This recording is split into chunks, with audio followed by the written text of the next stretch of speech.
Good evening, everybody, and thank you so much for coming.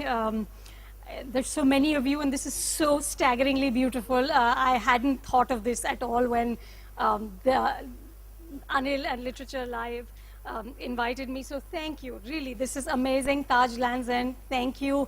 The team at HarperCollins, this is just phenomenal. You know, the front row has a very special place in my heart, so I'm really grateful that so many people have turned up for this.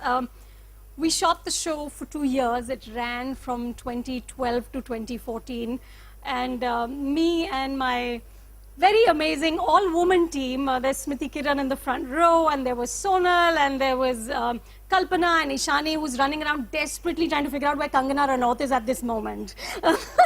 So she's still doing production. We all really moved into Mehboob for 2 years. And there's, of course, Chirag, who did the sound, who's also here. Thank you, sir. There's Hemant, who shot it. There were all my fantastic bosses at Star. Gaurav Banerjee is in the room. There's Rasika. There was Nimisha.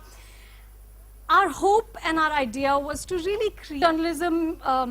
Has become a very strange and intriguing beast in the 20 years that I've been doing it. It's really changed. When I started, my mom's in the first row, and I remember I worked for Movie Magazine, and I'm talking about 1989, and my mom was like, oh my God, you're a gold medalist from Bombay University, and you're going to write about film stars. And I said, but that's all I want to do. And I've been doing it since then. But back then, there were very few of us who did this. Mainstream newspapers, mainstream magazines, and it's impossible to imagine now, didn't even carry stuff about Hindi movies. I mean, they were considered infra-dig. You didn't, you know, it was sort of opium for the unwashed masses.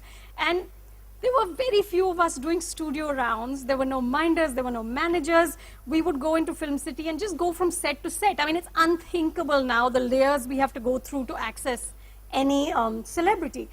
So it's become a space where we're really consumed. Our minds and our media is really consumed by films, but more by celebrity journalism. You know, I was reading an article in HuffPo, and the first line was, celebrity journalism is like crack. Americans are addicted to it. So are we, frankly. You know, it's everywhere. I think film celebrities especially have become sort of omnipresent entities. You know, they're always on. If they're not on a screen, they're on television, or they're in an ad, or they're on a dance show, or they're cutting a ribbon.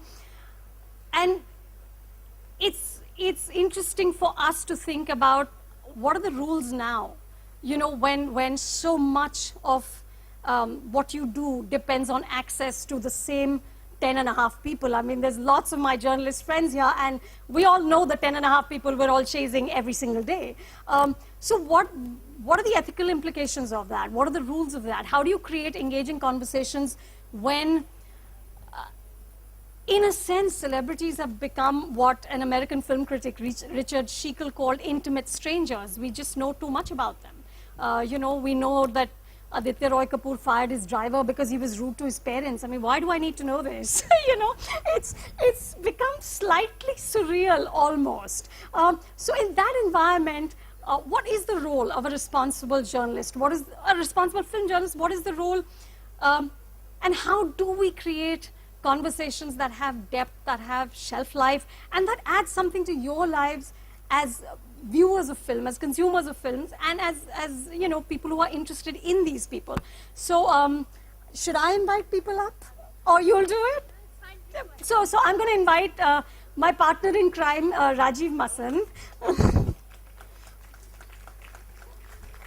and Arunabh Kumar, who, if you don't know, you should know. As soon as this is over, get on YouTube and look at the viral fever and look at what this man does.